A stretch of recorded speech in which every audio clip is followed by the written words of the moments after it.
Station, this is Houston. Are you ready for the event? We are ready for the event. WYPR, this is Mission Control Houston. Please call station for a voice check. Station, this is Tom at WYPR. Can you hear me? Hey, Tom, I hear you loud and clear. Great, thanks. On 88.1, it's Maryland Morning with Sheila Cast. I'm Tom Hall. Since the end of May, Cockeysville native Reid Wiseman has been living and working on the International Space Station, about 200 miles above the Earth. He'll be there for about 4 more months. We talked to him right before he launched into space in the spring, and on Wednesday, we caught up with Commander Wiseman from the International Space Station. It's good to talk to you again, sir. How you doing? Oh, I'm always good when I'm talking to people from Maryland. It's great to be with you this morning. Great to have you here. So now you're traveling at just under 5 miles per second, about 17,000 miles an hour. How long does it take you to orbit the planet? So we lap the Earth once every 90 minutes. So that gives us about 16 sunrises and sunsets each day. And how do you even keep track of daytime, nighttime? I mean, how do you work that out in terms of your sleep schedule and your work schedule? Well, sure. When we're inside, if you're not looking out the window, you can definitely lose track of day and night. But we work based on Greenwich Mean Time, and we work a regular day. So I wake up around 6:30 in the morning, start the workday about 7:30, and then we wrap up around 7:30 at night and have a little bit of time for pre-sleep, and then I'm off to bed around 10 p.m. So you have taken some really beautiful photographs and sent some beautiful video on your Twitter account, your Vine account, and you've got about 200,000 followers here on Earth. You've been looking at the Earth from this amazing perspective for the last couple of months. Has your view of life on Earth evolved and changed at all since you've been up there?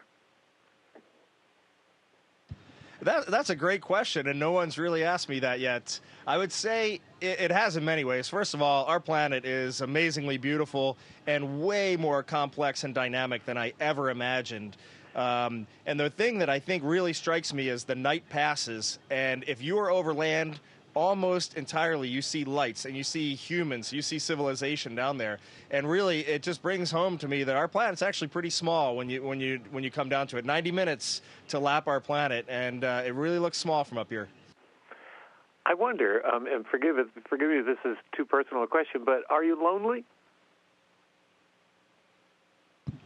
No, that's definitely a great question. Not lonely at all. I'm flying up here with 5 of my best friends, 3 Russians, a German, and another American. And we really have a good time. We all get along. We like sports. We have similar tastes in what we want to do, and we have a great time. You are a decorated fighter pilot. You've been deployed, I guess, 5 times. Is that right?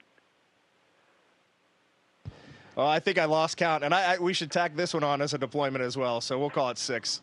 Yeah, and I just wonder, I mean, how does this deployment compare with your other military deployments in terms of, missing your family, your wife, you have 2 kids, that kind of stuff? How does it compare?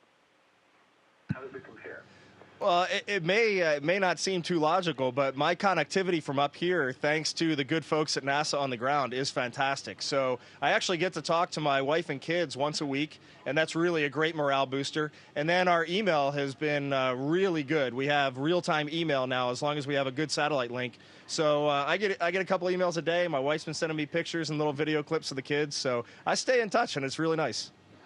That's terrific. On 88.1, it's Maryland Morning. I'm Tom Hall. Astronaut Reid Wiseman joins me from the International Space Station. So, Commander, this is your first time in space. You've been up there for a little more than 2 months. Can you remember what you thought it would be like and how that's compared to what it's actually like? Oh, sure. Before you launch, this has been a dream of mine essentially my whole life that I can remember. And so you build it up a lot in your head, a lot. And you don't expect that there's any way it could live up to your expectations.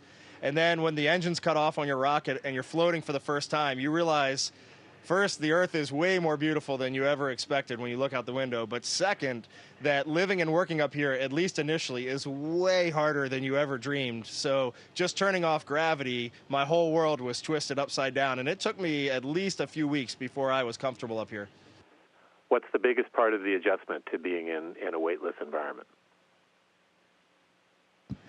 Being weightless, just waiting for your body to figure it out. Your brain needs time to understand that there isn't a floor, a ceiling, and two walls. It's just all surfaces. And then your digestive system, how do you eat, how do you go to the bathroom, and you just got to wrap your body around all that. And eventually it figures it out. It took me about 2 solid weeks, and then everything started to run like clockwork.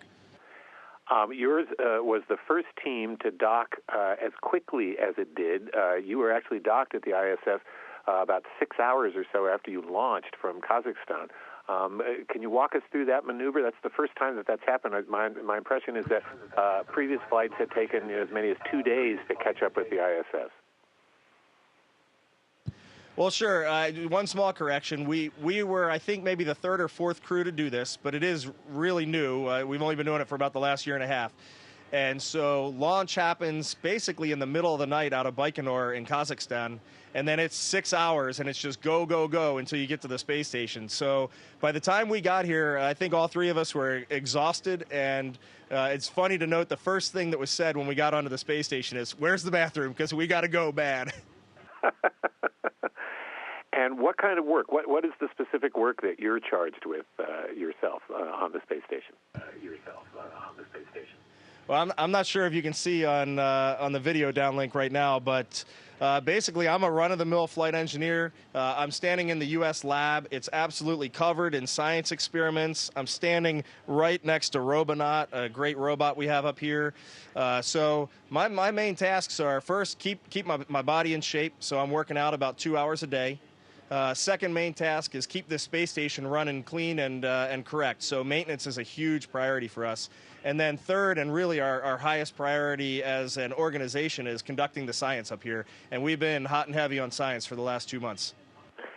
You were scheduled to do a spacewalk in just a couple of weeks on the 21st of August. That's been postponed. Why has it been postponed? And do you have a sense of when it will be rescheduled? Well, sadly, it has been postponed, and they figured out that there's an issue with our batteries in our spacesuits. And so I think it's awesome that Mission Control down in Houston decided to push these off. Of course, I'm a little sad about that, but when I go out the door, I want it to be in a good, clean configuration. And so we're hoping right now maybe early to mid-October we may be able to reschedule these. But in reality, when the suits are ready, we'll do the spacewalks. And if it's not our crew, then it'll be the next or maybe the crew after that. And in the meantime, the station's in a great configuration and everything's running smooth. And you are actually training for that spacewalk as you're up in space on the ISS. You sent a tweet about a laptop simulator. How's that training going? Well, unfortunately, now the training is pretty much stopped, so we kind of cleaned up what we were doing. But the training up here is really fascinating. We have a laptop that we can wear on our head, like you were mentioning, and it gives us a 3D view of the space station. It uses a little webcam, actually. Very simple technology, but very effective. So wherever I was looking, I was actually seeing an image outside the space station, and I was able to maneuver to the different work sites, look around, see what would be a danger, what would be easy, what would be hard.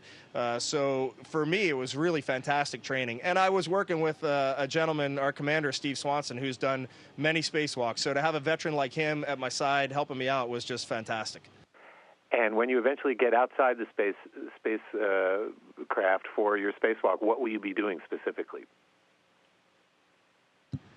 Well, the first thing we're going to do is change out a sequential shunting unit, which is part of our solar array system, which provides energy for everything that we have inside.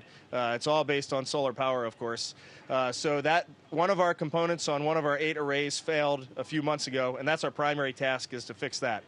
And then after that, we're going to do some basic reconfiguration work, basically reassembling the furniture outside so that we can have crewed vehicles launching from U.S. soil in 2017 and come dock with the International Space Station.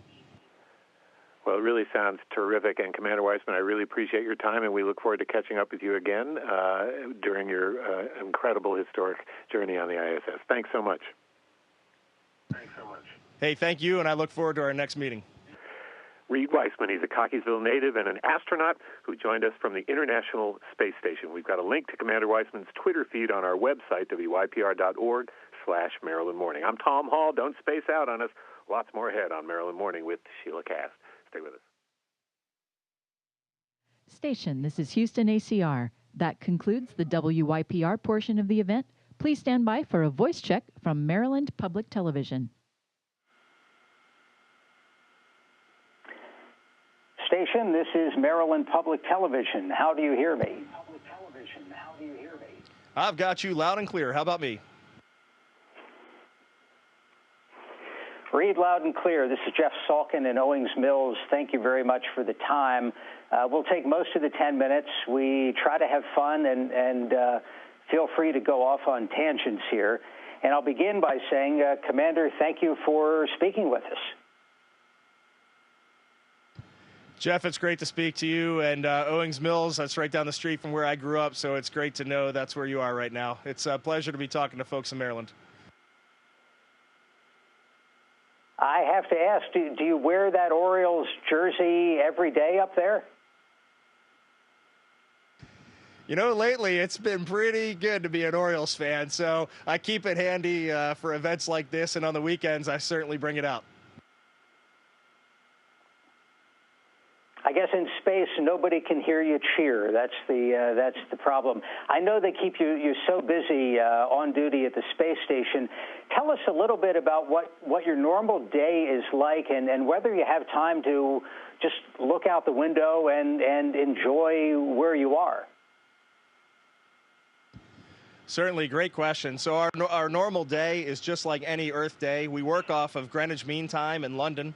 And I'm generally waking up around 6:30 in the morning, eat a breakfast. We don't really shower, but you wipe yourself down with a towel, and then you jump right into your workday around 7:30. Work about a 12-hour day, and we wrap up around 7:30 at night. Have a little bit of time before I head off to bed, and around 10:30, I'm usually lights out in my crew quarters, which is behind me. How do you steal peeks out the window? Well, if you had a view like this, you would take every opportunity to run down there and look outside. So if a procedure ends a little early or a science gets done and there's a little break, I'm down at the window looking out, and so are my crewmates. Zero gravity or microgravity is probably old hat for you now, but is there anything you can demonstrate for us that you would not be able to do on Earth? I'm not a very good athlete, and unfortunately I got Robonaut in the way, but basically any old maneuver up here is pretty simple when you take gravity out of the equation. And I've really enjoyed becoming an expert at tumbling, cartwheels, flips, handstands. All that stuff is really good. We'll try that when you get back down to Earth. How many people are aboard the space station? And I mentioned that you took off in late May. How long do you stay up there for? So we have a 6-month duration space flight here for the three of us, me, a Russian, and a German, who launched together in May. And we joined 3 other gentlemen who are already up here on the space station, 2 Russians and 1 American. So right now our crew complement is 6, and we're getting ready in about 5 weeks to send 3 of those folks home, and we'll get 3 new people up. Are you noticing any physical impact of having been in near weightlessness for that long a period of time? And does it inform your thinking about the sort of preparation that's going to be needed for an eventual flight to Mars? Oh, no doubt, absolutely no doubt about it. One thing that I can say is NASA has done a fantastic job building up our countermeasures and our workout regimen. So I'm on the treadmill quite a bit. We've got bungee cords that hold us down and provide, I weigh about 170 pounds, and they provide about 130 pounds of force for me. And then we also have a resistance device that allows us to do squats, bench press, things like that. And between these 2 systems, the treadmill and resistance, I'm able to keep my muscle mass and my bone density up pretty well. One thing that is interesting, like you see, I look like I'm standing right here, and that's just because my feet are locked into little locks on the floor.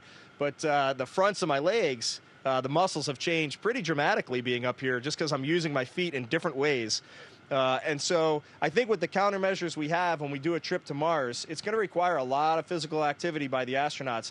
But no doubt when we get there, I think you'll be in good enough shape to, at least after a day or 2 of adjustment to Martian gravity, you'll be able to start working. You you've been very busy on social media. People can follow you on Twitter at Astro_Reid, R-E-I-D. And I've looked at many of the pictures that you've posted. Could you talk a little about the mechanics of doing that? Also, if any particular images stand out, anything you've seen out the window that surprised you? Remind me about the second half of this question in a minute. So I don't want to have to tell you all my secrets, but I will let you in on a little one. It is very tough to get on the internet itself up here. I can do it, but it really is difficult. So what I generally do, our email connectivity is fantastic. And I've got a gentleman on the ground who works at NASA, my right-hand man, the magician behind the Twitter magic. So I send him the images with the tweet captions, and he just fires them off on Twitter. And that really has worked. I'm actually the first U.S. astronaut that's had this ability, and I think that's really given us a great chance to connect on social media. So I owe NASA huge thanks for that. And then what really... Every time you look out the window, there's some amazing sight that you didn't expect to see. Whether this morning we were flying over the east coast of the U.S., and I looked back from our cupola viewing area, and there on the east coast was Richmond, through D.C., the I-95 corridor running up through Baltimore, Philly, up into Manhattan.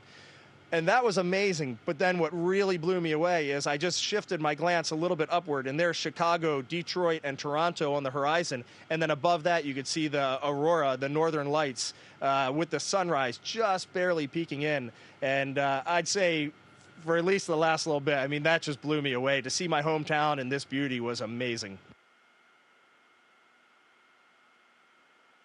You're a 1993 graduate of Delaney High School in Baltimore County. Could you talk a little about your path from Delaney to the space station? Sure. I wasn't necessarily a straight-A student. I did well at Delaney. I left there, though, with a great set of tools. I knew I wanted to be an engineer. I really wanted to be a pilot. So I went up to New York, went to Rensselaer Polytechnic up there, and I pursued a degree in engineering, and that went very well. And then when I left RPI, I joined the Navy and became a Navy pilot. That career blossomed. I ended up becoming a test pilot in the Navy, and all of those little wickets lined up perfectly to fit what NASA was looking for. And in 2009, I shifted my focus, moved down to Houston, and 5 years later, I'm on the space station. So it's pretty much the dream career I'd always envisioned. I don't know how it came true. Tell us about the space station itself. I guess it's mostly fully built out now, and we have some pictures of the exterior. From your camera, we just see this one compartment. So give us a sense of just how much space you have up there in space.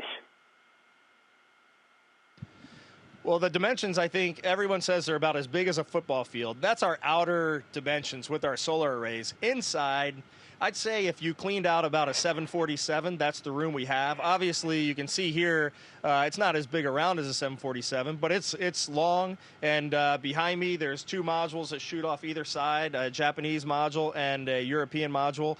And then behind the camera, we have some more U.S. modules. And then farther behind the camera, we have the Russian half of the space station, which is almost as big as what you see here. So really, it's actually a gigantic volume. And where I'm standing right now, just so you know, this is the U.S. laboratory. So this is really the heart of the space station, and this is where the science goes on. I'm standing right here with Robonaut. We're working on some upgrades on him.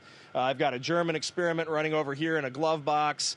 We've got a furnace here. We've got a really high-power microscope here. So right now, even though there's no people, this is just absolutely booming with science, even as we're talking here on the camera. Reid, is there anything I failed to ask you or anything that you would like your family here in Maryland or your fellow graduates of Delaney High to know? Life is great, yeah, and I really just wish everyone could come up here, even if it was just for a few hours, just come up to this viewing platform and look down at our Earth, look back on Maryland, and just see how tiny the Chesapeake Bay is. The first time I saw it, I didn't even recognize it until I looked at our map and I realized, wow, that is the Chesapeake.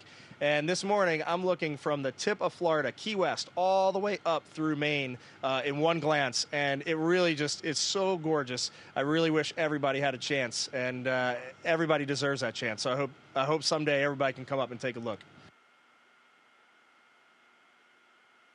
Commander Wiseman, thank you very much. We'll take you up on that, and we'll do the next interview in person.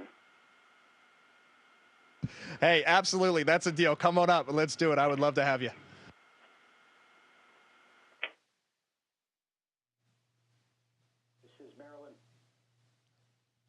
Station, this is Houston ACR. Thank you. That concludes our event. Thank you, WYPR and Maryland Public Television Station. We are now resuming operational audio communications.